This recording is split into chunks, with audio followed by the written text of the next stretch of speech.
Polly and Parker Be Doers series, A Slippery Slope. Chapter 1, Snow.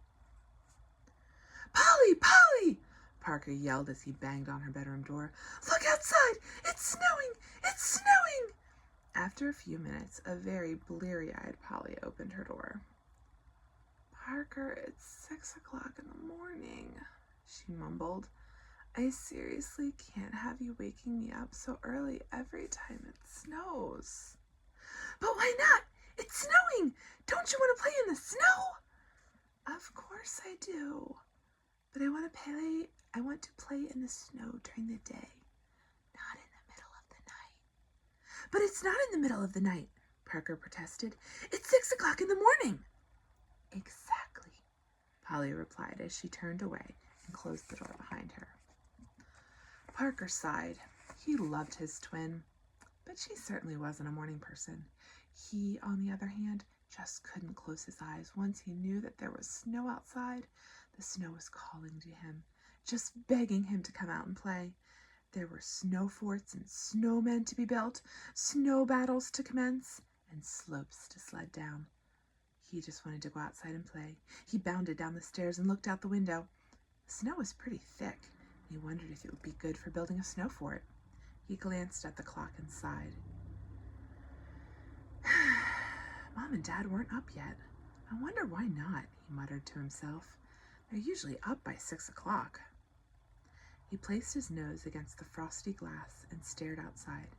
He wasn't supposed to go outside without his parents' permission. But surely they wouldn't mind him just stepping outside for a minute, just to see if it was a nice wet snow or a powdery snow. Yes, it'll be okay, he assured himself as he retrieved his boots from the garage and slipped his feet into them. He was just unlocking the door to step outside when he heard his mother's voice call from the top of the stairs. Parker Michael Morrison, just what do you think you're doing? Parker spun around guiltily. Hey, Mom, it's snowing, he announced as he shifted uncomfortably. Mom stood at the top of the stairs in her bathrobe and slippers with her hands on her hips. She was frowning and looking very displeased. I can see that, she remarked. What I can't see is why you're going outside without either your father's or my permission. I wasn't going outside to play, he protested. I was just going to step outside for less than a minute. I just wanted to see what kind of snow it was. Mom walked down the stairs. Rules are in place for a reason, she chided. They are put in place to protect you. What if you went outside and something happened? Your father and I were in bed. We wouldn't have had a clue that anything was wrong. We require you to get our permission so that we can keep an eye on you and make sure that you're safe. But Mom, I'm 10 years old, Parker whined. You treat me like a baby. Mom frowned. Privileges are earned, not given based on age. When you aren't obedient in a small area, why should I trust you in a big area? Parker looked down at his boots. He felt his mom was making a big deal over nothing, but he knew better than to say so. Mom sighed, shook her head sadly. Because you decided to ignore our rules, you may not play outside today, she stated. You may help your father shovel our driveway, as well as Mrs. Jones's, but that's it. Parker's eyes grew round as saucers. I can't play outside today, he cried. That's not fair. Excuse me, young man, but your attitude is going to land you in a lot more trouble if you don't fix it right now, Mom replied. Parker clamped his mouth shut. He was outraged at the unfairness of the whole situation, but he knew that talking back would only get him into even more trouble. Silently, he shook off his boots and made his way upstairs. Once he was in his room and had closed the door, he stomped over to the bed, but he did so quietly so his mother wouldn't hear him. He climbed into his bed and clenched his teeth.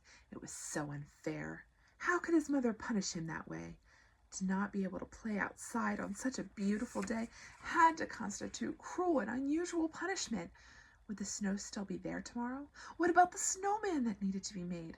What about sledding at Miriam's house with Steve and Josh and Daniel?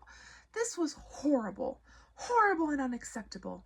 This wasn't a punishment that fit his crime. All he had done was step outside. Technically, he hadn't even done that. All he had done was start to open the door, and for that, he was grounded for the day. It was so unfair. Parker lay in his bed sulking until Mom called him for breakfast. Slowly, he dragged himself out of the bed and tramped down the stairs.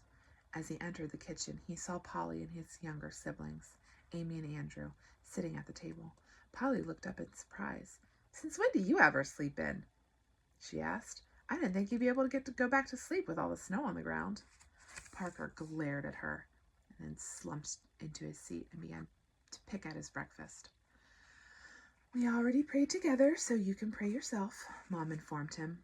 His fork clattered on the plate as he angrily bowed his head and pretended to pray, but he was too angry to talk with God. Deep down, he knew that his attitude was wrong, but he was too mad to think about anything except how mean his mom was being. Polly wrinkled her brow and frowned at him, wondering what had changed from earlier that morning. Was he seriously that mad at her for not wanting to get out of bed before the sun had even come up? "So," she ventured, "want to play outside once we're done eating?" Lasers seemed to shoot out at her from his eyes in response. "I can't." "Why not?" she asked, puzzled. "I just can't," Parker snapped back. "Okay, that's quite enough," Mom said. "You need to lose the attitude and stop taking things out on your sister, or we're going to have a serious discussion. Do I make myself clear?" "Yes, ma'am," he whispered.